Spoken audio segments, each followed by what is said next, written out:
আসসালামু আলাইকুম রহমতুল্লাহি ওয়া আল্লাহ তাআলার নিয়ামতের পরিপূর্ণ উচ্চবিত্ত এবং আল্লাহ তাআলার নিয়ামত ছাড়া উচ্চবিত্তের মধ্যে পার্থক্য।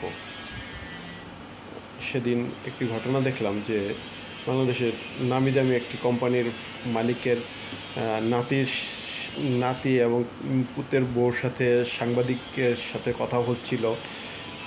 হ্যাঁ, অনেক কথাগুলো শোনা অনেক ভালো লাগছিল যে ভালো নামি দামি একজন ব্যবসায়ী, উনি ওনার এখন বড় ইন্ডাস্ট্রিজ, অনেক বেশি মালামাল থাকে, আর আল্লাহ তাআলার রহমতে ওনার অনেক বড় প্রতিষ্ঠান। তো ওনার সন্তানরাও আল্লাহর রহমতে অনেক অনেক স্টাবলিশড আছে সারা বাংলাদেশ জুড়ে। ওনাদের কোম্পানি অনেক বিস্তৃত, অনেক বড় কোম্পানি, নাম নাই বললাম। তবে মানে এর চেয়ে তো আরেকটা বেশি, সবচেয়ে বেশি ভালো লেগেছে যে ওনার পুতের বউ একটা কথা বলল যে আমার যে শ্বশুর, উনি ফজর নামাজ পড়তো, ফজর নামাজ পড়ে এক্সারসাইজ করতো, তারপর ওনার কাজ শুরু করতো।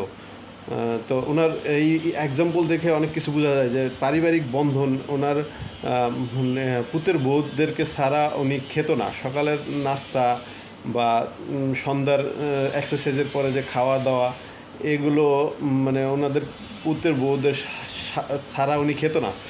যার দরুন ওনাদের ফ্যামিলিটা অনেক বড় হলো, অনেক বড় একটা ইন্ডাস্ট্রিজ কোম্পানিতে রূপান্তরিত হলো। আর ওনাদের দেখুন, ওনার যে আচরণ, এটা ওনার এই দাদার যে আচরণ, এটা সেম নাতিও ওনাকে ফলো করার জন্য চেষ্টা করেছে। যে দাদা অল্প বয়সে ব্যবসা শুরু করেছে, এজন্য নাতিও প্রায় 20-22 বছরেও ব্যবসা শুরু করার জন্য খুব চেষ্টা তদবির করেছে। মাকে বলতেছে, মা আমার তো ব্যবসার সময়, আমার তো পড়াশোনা শেষ হয়ে গেছে, এত পড়াশোনা করে দিয়ে কী করব। তো মাও বাধ্য হয়ে ওই সন্তানকে ব্যবসায় ঢুকিয়ে দিল। পরে আল্লাহর রহমতে ওই সন্তানও এখন ভালো একটা ব্যবসায়ী হিসেবে রূপান্তরিত হলো।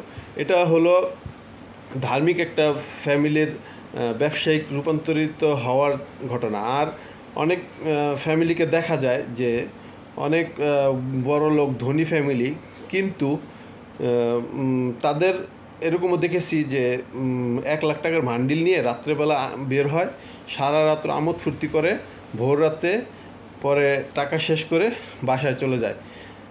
আবারও বড় লোকের সন্তান এরকমও দেখা গেছে যে মাদকাসক্ত, অনেক মাদক খায়, অধীনস্থ লোকদেরকে মারধর করে। তো এটা হলো যারা ধর্ম ছাড়া উচ্চবিত্ত, তাদের একটা উদাহরণ। যে তারা তাদের কোনো নির্ধারিত কোনো এইম নেই বা লক্ষ্য নাই যে না আমরা অমুক জায়গায় গিয়ে পৌঁছাবো, আমাদের ফ্যামিলিরটা একটা ইন্ডাস্ট্রিয়াল কোম্পানি হিসেবে আমরা দাঁড় করাবো। যার দরুন তাদের এইটা মানে তাদের এই লক্ষ্যটা অল্পতেই শেষ হয়ে যায়। তাদের সন্তানরাও জুলুমকারী হিসেবে গণ্য হয়। আর ধার্মিক ফ্যামিলির তারা ধর্মের চর্চার পাশাপাশি তাদের দেখা যায় জীবনে শৃঙ্খলা আসে। লোভ, লালসা বা এই সমস্ত মাদকাসক্ত, এই সমস্ত অবস্থান তাদের সন্তানদের মাঝে তৈরি হয় না। তাদের সন্তানদের ভিতরে কর্মঠ একটা চিন্তাধারা তৈরি হয়।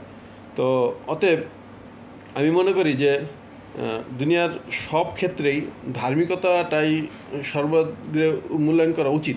আর না হলে আপনি বা আমি সর্বক্ষেত্রে পিছিয়ে যাব বলে আমি মনে করি ইনশাল্লাহ।